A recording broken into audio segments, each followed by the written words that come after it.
하나님의 말씀 봅니다. 요한복음 14장 11절에서 14절입니다.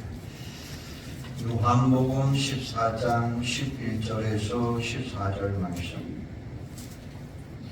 같이 읽겠습니다. 내가 아버지 안에 거하고 아버지께서 내 안에 계심을 믿으라. 그러지 못하겠거든 행하는 그 일로 말미암아 나를 믿으라. 내가 진실로 진실로 너희에게 이르노니 나를 믿는 자는 내가 하는 일을 그도 할 것이요 또한 그보다 큰 일도 하리니 이는 내가 아버지께로 가니라. 너희가 내 이름으로 무엇을 구하든지 내가 행하리니 이는 아버지로 하여금 아들로 말미암아 영광을 받으시게 하려 함이라. 내 이름으로 무엇이든지 내게 구하면 내가 행하리라. 아멘. 여러분, 지렛대라고 하는 것을 여러분 잘 아실 거예요. 지렛대를 이용하여 작은 힘을 주고도 큰 물체를 거뜬히 올릴 수 있는 게 지렛대죠. 지렛대의 원리를 처음 발견한 사람은 고대 그리스의 수학자요 물리학자였던 아르키미데스입니다. 그와 관련된 유명한 일화가 하나 있습니다. 그는 지렛대의 원리를 발견하고는 흥분한 나머지 시라쿠사 왕 하이론 앞에 가서 큰 소리로 이렇게 외칩니다. 긴 지렛대와 지렛목만 있으면 지구라도 들어 올릴 수 있습니다 라고 하는 위침이었습니다. 왕은 그가 미친 게 아닌가 생각했지만 하도 당당하게 말하니까 시험해 보았습니다. 어느 날 오랫동안 군함을 끌어다 놓고 군인을 가득 태운 다음 군함을 물 위에 띄워보라고 합니다.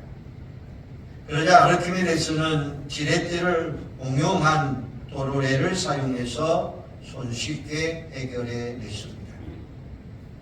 그 광경을 보고 왕은 깜짝 놀랄 수밖에 없었어요. 지렛대의 원리는 신기해 보이지만 물리학의 기본 원리로서 지극히 당연한 것입니다. 우리의 일상생활에서 사용하는 물건들 가운데서도 지렛대를 이용해서 응용한 사건도 많습니다. 크게는 산업 현장에서 사용되는 장비 중에서도 지렛대의 원리를 응용해서 만든 게 많습니다.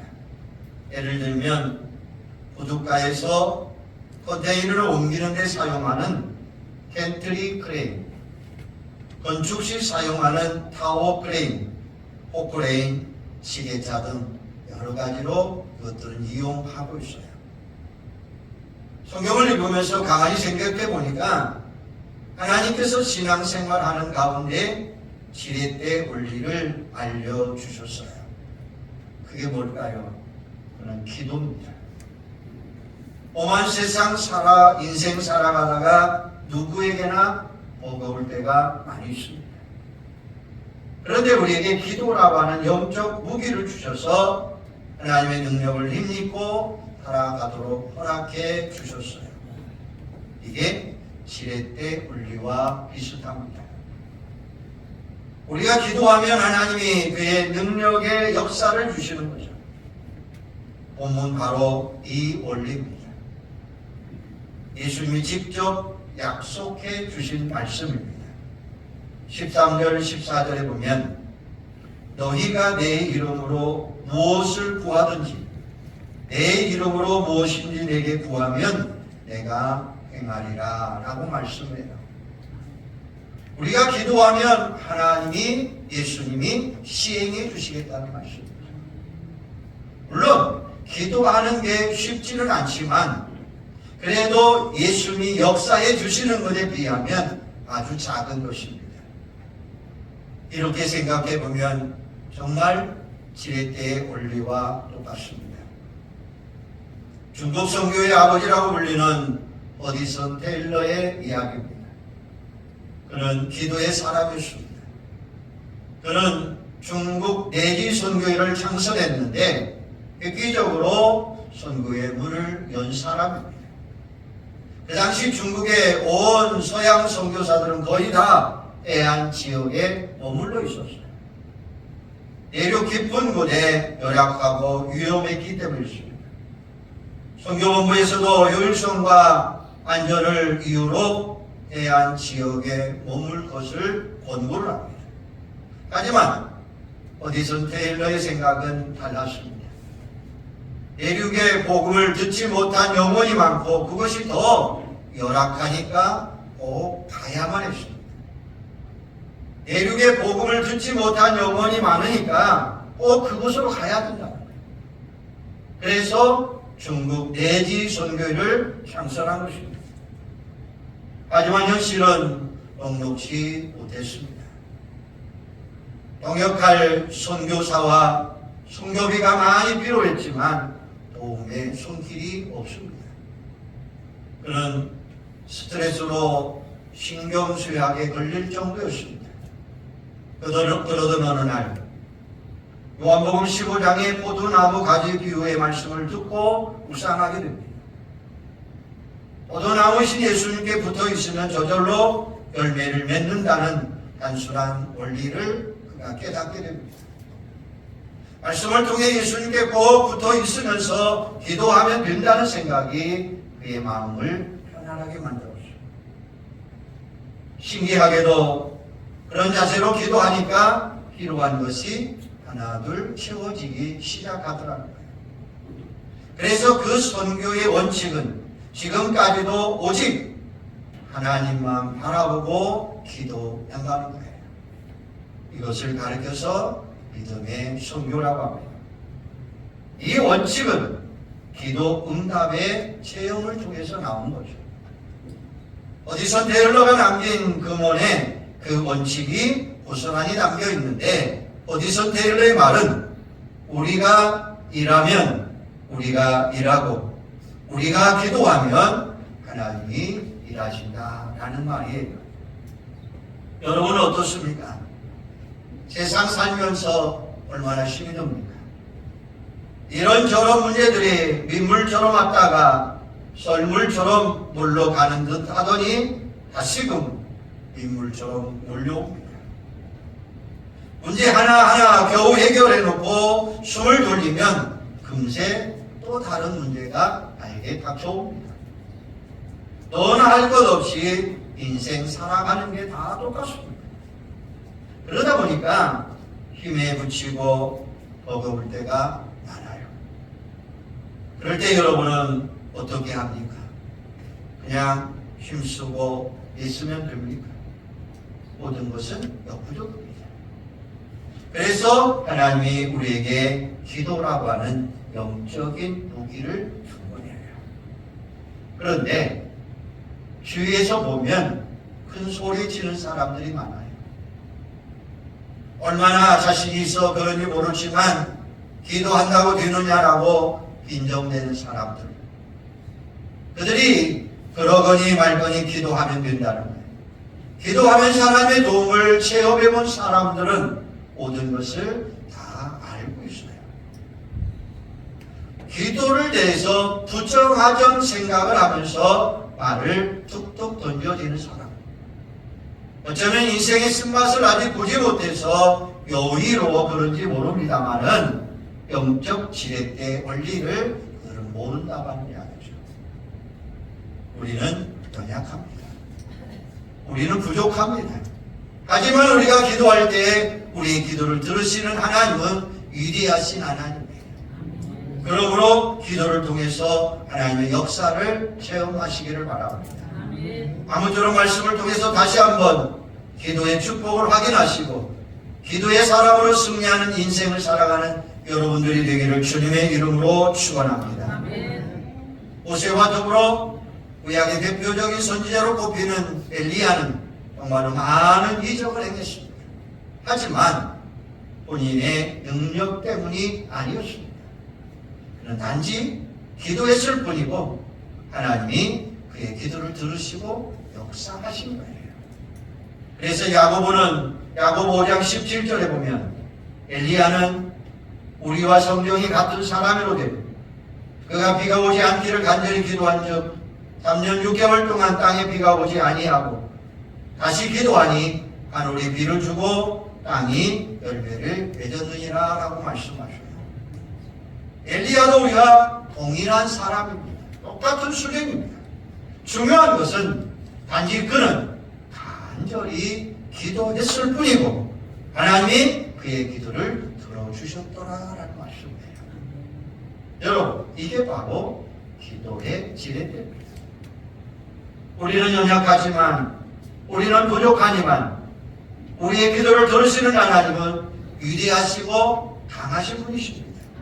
우리가 간절히 기도하면 우리 하나님은 우리를 응답해 주시고 역사하시겠다는 말씀입니다. 지렛대 원리와 똑같은 거죠. 기도를 통해 작은 힘을 쓰지만 하나님이 큰 능력으로 역사해 주신다는 말씀이에요. 그래서 시편 기자는 시편 50편 15절에 보면 빨간 날에 나를 부르라 내가 너를 건지리니 내가 나를 영화롭게 하리로다. 에레미야 선지자는 에레미야 33장 3절에 보면 너는 내게 부르짖으라 내가 내게 응답하겠고 내가 알지 못하는 크고 은밀한 일을 보이리라 라고 말씀하십니다. 이 말씀이 우리 하나님의 약속이에요. 하나님은 인간처럼 약속을 취소하거나 변경하거나 뻥커내는 일은 절대 없는 분이에요. 반드시 약속한 것은 이루어 주시는 분이에요. 우리가 기도하면 하나님은 들어주시고 역사해 주신다고 하는 말씀이에요. 그래서 기도에 관한 유명한 구절이 하나 있죠. 그 구절이 마태복음 7장 7절 8절입니다. 구하라 그리하면 너에게 주실 것이요 찾아라 그리하면 찾아낼 것이요 문을 두드리라 그리하면 너에게 열릴 것이니 구하는 이마다 받을 것이요 찾는 이는 찾아낼 것이요 두드리는 이에게는 열릴 것이니라. 할렐루야. 구하라 찾아라 두드리라 이 세 개의 동사는 모든 기도라는 뜻이에요. 기도하면 하나님은 반드시 응답해 주신다는 약속. 아무쪼록 하나님의 약속을 붙잡고 기도의 심씀으로 언제 어디서 무엇을 하든지 놀라운 승리하는 여러분들이 되기를 주님의 이름으로 축원합니다. 그러면 구체적으로 어떻게 기도하면 좋을까요? 기도 방법입니다. 본문을 통해서 세 가지 원칙을 한번 소개해 보고자 합니다. 예수의 이름으로 기도하고 믿음으로 기도하고 무엇이든지 기도하면 이루어지는 줄로 믿습니다. 그렇게 하면 기도를 통해서 놀라운 일들을 많이 할 수 있다는 말씀이에요. 오늘 본문 12절 내가 진실로 진실로 너희에게 이르노니 나를 믿는 자는 내가 하는 일을 그도 할 것이요 또한 그보다 큰 일을 하리니 이는 내가 아버지께로 가느니라 라고 말씀해요. 이 구절을 오해하면 안 돼요. 예수님보다 큰 일을 한다는 것은 질적으로 나은 일을 한다는 뜻이 아니에요. 예수님은 공생의 3년 동안 십자가 지는 것을 제1의 목표로 삼았습니다. 말씀을 전하고 치유도 했지만 어디까지나 그것은 부수적인 일이었습니다. 그러다가 기간도 짧았어요. 그러다 보니까 예수님이 행한 일은 양적으로 그리 많지 않아요. 그런데 예수님이 부활 승천하신 후에 어떻게 됐나요? 내가 아버지께로 간다라고 이야기합니다. 그리고 승천합니다. 승천 후에 무엇을 했나요? 성령을 보내주셨어요. 성령의 별명은 보혜사입니다. 그런데 보혜사라고 하는 말 앞에는 언제나 수식어가 있어요. 또 다른 이런 말이에요. 어떤 것이 있는데 그와 똑같은 게 하나 더 있다는 말씀이죠. 그러니까 또 다른 보혜사는 예수님과 동일한 보혜사다라고 하는 의미를 가지고 있습니다. 성부, 성자, 성령, 삼위일체 하나님. 하나님의 아들 성자 예수님이 성령과 동일시하고 성령을 통해서 우리 가운데 와 계시는 거예요. 그러므로 우리가 기도하면 예수님이 함께 하시고 하나님의 놀라운 역사가 일어나는 거예요. 사도행전을 보면 예수님이 성령을 통해서 제자들과 함께 하심으로 이런 말씀을 많이 찾아볼 수가 있어요. 베드로만 해도 얼마나 놀라운 일들을 준행합니까? 말씀을 전하면 3,000명씩 5,000명씩 회개함으로 예수 믿는 사람들이 많았어요. 초대교회가 그렇게 세워진 것이 예루살렘 교회죠. 기도를 통해서 예수님이 역사하신 거죠. 그러니까 예수님보다 큰일 한다는 것은 질적인 게 아니라 영적인 놀라운 축복이라는 말씀이에요. 기도를 통해 이렇게 놀라운 역사가 나타나려면 과연 우리는 어떻게 기도해야 할까요? 첫째는 예수 그리스도의 이름으로 기도하라라는 말씀이에요. 13절, 14절에 반복해서 나오는 표현이 있어요. 내 이름으로, 예수의 이름으로 기도는 하나님과 대화다라는 말씀이에요. 그런데 인간은 죄인이라 거룩하신 하나님 앞에 감히 나갈 수가 없어요. 죄의 문제를 해결한 후에 나갈 수 있는 거죠. 그러니까 예수 십자가 대속으로 죄사함 받는 그리스도인만이 하나님 앞에 나가 기도할 수 있다는 거예요. 이런 사실을 담아 예수님의 이름으로 기도하라라고 고백하고 있는 것입니다. 그 이름은 본인 인격과 능력 그리고 전체를 대표하는 거예요. 이름은 그 자신의 셈입니다. 그러므로 예수의 이름으로 되면 그 대속의 은혜로 의인이 되고 하나님 앞에 나가고 하나님은 우리가 기도하는 모든 것을 들으시고 응답하시고 역사하시겠다는 것입니다. 이렇게 기도할 수 있는 것은 예수님이 부활하셔서 지금도 살아 역사하시기 때문입니다. 무슨 이야기입니까? 예수님을 하나님의 아들로 십자가에 못 박아 죽으셨다가 부활하셨고 그리고 승천하셨습니다. 보혜사 성령을 통해서 우리 곁에 와 계시고 그러므로 그 이름으로 기도하면 그 능력이 그대로 이루어진다는 것입니다. 살아계신 분의 이름을 통해서 그러므로 예수의 이름으로 기도한다는 게 얼마나 놀라운 일인지 우리는 분명하게 기억하시기를 바랍니다. 하나님께 하고 싶은 말이 있다고 하고 예수 그리스도의 이름으로 기도하라라고 하는 말씀이에요. 하나님의 이름으로 하나님은 그 이름으로 우리의 기도를 들으시고 이런 기도를 통해서 우리에게 응답하신다라는 말씀입니다. 두 번째는 믿음으로 기도하면 돼요. 11절에 보면 내가 아버지 안에 거하고 아버지께서 내 안에 계심을 믿어라. 그렇지 못하겠거든 행하는 그 일로 말미암아 나를 믿어라. 이렇게 말씀하죠.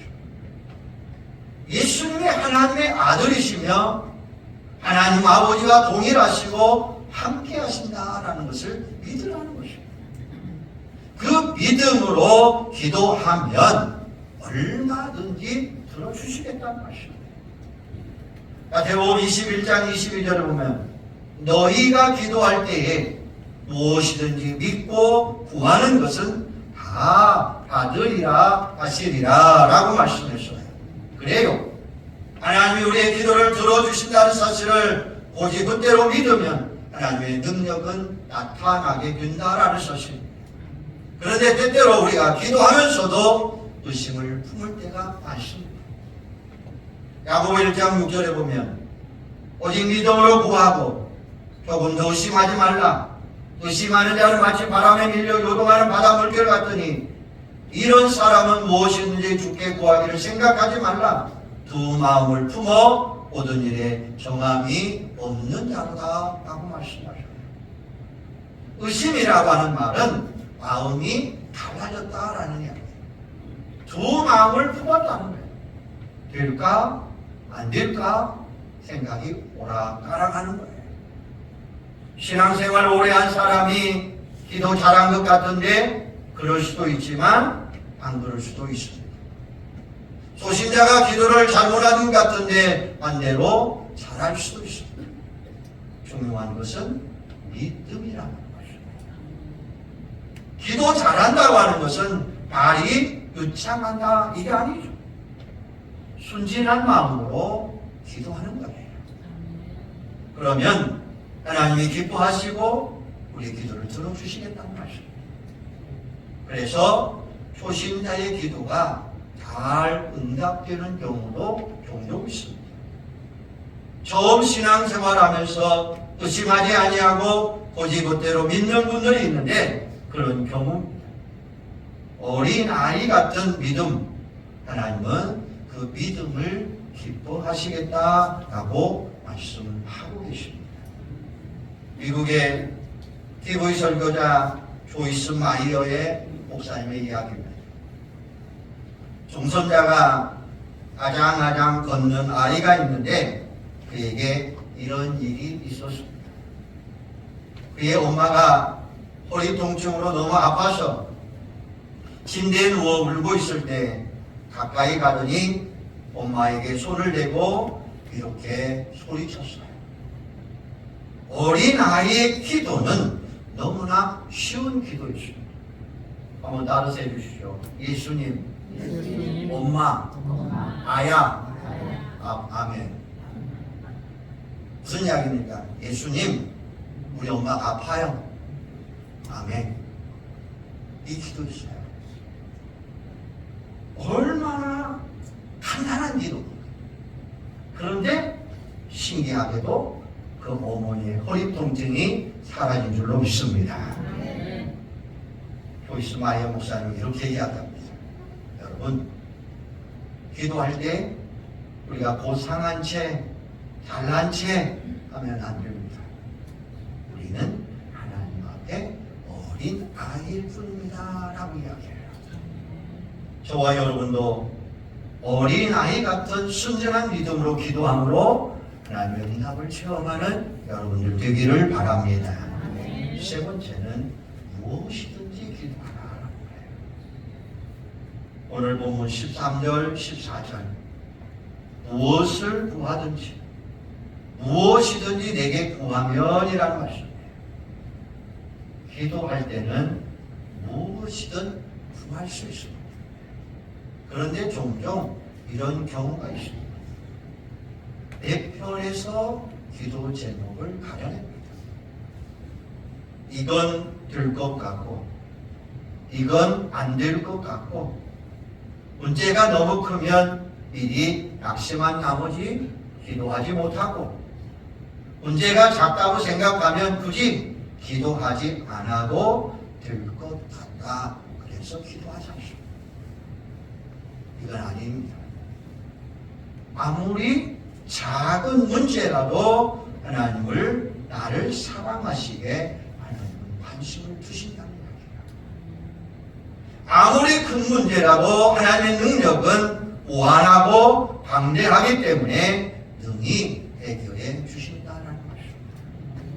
그러니까 문제가 크든지 작든지 한다는 그 자체가 하나님 앞에 맡기시기를 바랍니다. 내가 판단하면 그 무시합니다. 기도할 때 우리는 어떤 문제든 종류나 크기 가리지 마시고 꼭 기도하시기를 바랍니다. 그러면 하나님은 우리의 기도를 들어주셔요. 중요한 것은 하나님의 뜻대로 살고자 하는 마음, 하나님이 살아 역사하심을 인정하는 믿음, 나 자신이 섣불리 기도 제목을 가리지 마시고 다만 하나님의 뜻인지 점검하면 좋습니다. 그래서 요한 1서 5장 14절에 그를 향하여 우리가 가진 바 담대함이 이것이고 그의 뜻대로 무엇을 구하면 들으시니라. 우리가 무엇이든지 구하는 바를 들으시는 줄을 안즉 우리가 그에게 구한 그것을 얻은 줄 또한 아느니라 라고 말씀하고 계셔요. 어느 목사님의 초등학교 시절 간증 이야기입니다. 교회 다니는 게 너무나 기뻤고 즐거운데 아버지가 핍박을 합니다. 살아계신 하나님을 만나고 나니까 아무리 핍박을 해도 포기할 수가 없었단 말이에요. 말을 안 듣고 계속 교회 나가니까 나중에는 아빠가 폭행을 합니다. 성경책을 찍습니다. 그러던 중 아버지에게 큰 시련이 닥쳐와요. 사업 부진으로 인해서 경제적인 어려움을 겪게 됩니다. 그때 아버지가 그에게 갑자기 이렇게 물어봅니다. 야, 기도하면 돈 1,000만 원 생길 수 있느냐라는 말이었습니다. 속이 상하고 아들이 교회 다니는 게 꼴 보기 싫으니까 아버지는 심풍을 부린 거죠. 그때 안 된다고 말하면 신앙을 부정하는 것 같아서 고민하다가 대뜸 이렇게 이야기합니다. 하나님은 전능하신 하나님이십니다. 하나님은 아버지의 생각을 들어주실 것입니다. 왜요라고 이야기합니다. 아버지는 이렇게 말하며 웃어댑니다. 야, 이 녀석아, 1,000만 원이면 집 한 채 살 수 있는데 그렇게 큰 돈 기도한다고 되느냐라고 이야기합니다. 아들은 큰일 났습니다. 기도해도 핍박은 더 거셀 것 뻔했습니다. 그는 그날부터 열심히 기도했어요. 그런데 며칠 후에 놀라운 일이 생겨났어요. 어떤 사람이 돈을 싸들고 와서 어머니에게 이렇게 말하는 것이었습니다. 이 집에 돈이 필요하죠. 빌려줄 테니까 나중에 갚으시오라고 이야기합니다. 그 일 후에 온 가족이 깜짝 놀랐고 경제적 어려움도 극복할 수 있었고 어린아이의 기도가 놀라운 결과를 남으로 인해서 그 가족이 구원받는 축복의 역사가 일어났더라라는 간증이었습니다. 탁구 여왕 양용자 선수 여러분 아실 것입니다. 그는 1988년 서울올림픽 복식 금메달리스트 그 영광 이면에는 많은 어려움이 있었습니다. 올림픽 이전에는 테니스 엘보로 팔꿈치 고통을 겪다가 너무너무 심해서 나를 듣지 못할 정도로 팔을 쓰지 못할 정도로 큰 어려움을 겪습니다. 6년 동안 진통제를 맞으면서 선수 생활을 이어나갔습니다. 의사는 당장 탁구를 그만두라고 권면을 합니다. 하지만 국가대표의 꿈을 포기할 수 없어서 고민하는데 지인 한 사람이 기도원을 소개해 주는 것이었습니다. 거기 가서 집회에 참석하면 목사님에게 안수기도 받으면 치유될 수 있다는 것이었습니다. 양경자 선수는 지푸라기도 잡는 심정으로 기도원에 들어갑니다. 말씀을 듣는데 그에게 성령의 역사가 임하게 됩니다. 어려서부터 교회에 다녔어도 일심의 경험이 없었는데 살아계신 하나님을 그 시간에 만나게 된 것입니다. 믿음의 확신이 생겼고 기도하는 가운데 거짓말처럼 테니스 엘보가 사라지더라는 것입니다. 통증이 사라지더라는 거예요. 이런 체험이 없었다면 그는 88 올림픽 때에 금메달을 딸 수 없었을 것입니다. 그런데 인생은 언제나 문제 연속이었습니다. 그 후에 어머니가 병환으로 일찍 돌아가셨습니다. 그 일로 인해서 이 선수는 우울증에 빠지게 됩니다. 다행히 교회 성도들의 도움을 통해서 말씀과 기도로 극복했고 그 후에 하나님의 부르심을 받고 국제 선교회 파송을 받고 몽골 선교사로 떠나가게 됩니다. 몽골에서 사역을 하는데 그 자체는 너무 좋았습니다. 그때 얻은 열매 중에 하나가 바로 우리나라 파리올림픽 단체전 동메달리스트인 이은혜 선수가 그의 선수였습니다. 내몽골에서 만나 한국에 내려와 귀화를 시킨 선수입니다. 그런데 이 선수에게는 큰 교육 문제가 붙었습니다.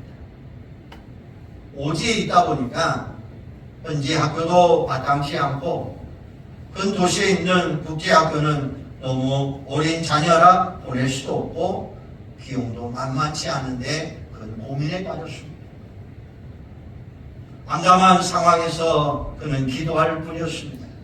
그런데 하나님이 역사하십니다.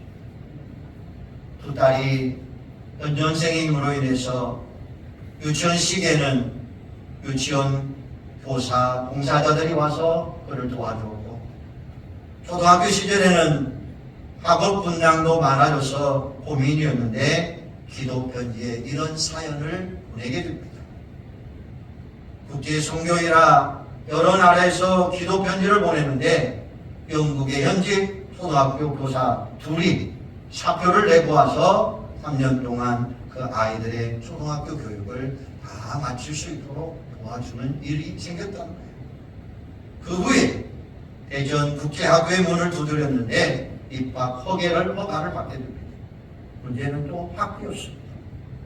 그 학교는 학비가 만만치 않게 들었습니다.